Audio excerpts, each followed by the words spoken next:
This is the Lone Crater YouTube. We hope this video helps. You begin with skin prepped and slightly tacky so the concealer adheres. That's why you cleanse, moisturize, and wait 1 to 2 minutes.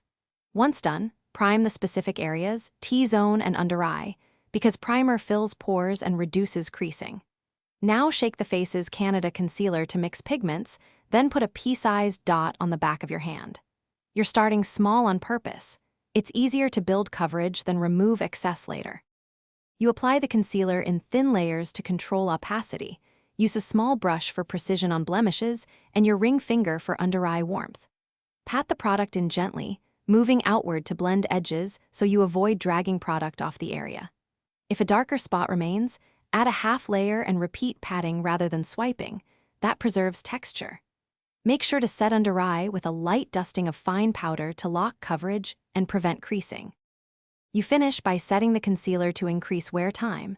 Use a translucent or matching powder and a fluffy brush for the face, then press with a damp sponge where you need natural finish. This pressing technique melts product in and reduces cakey appearance, so make sure to work quickly before powder settles.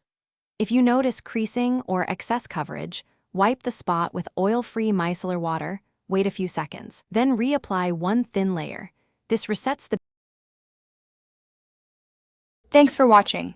Consider subscribing if we helped you.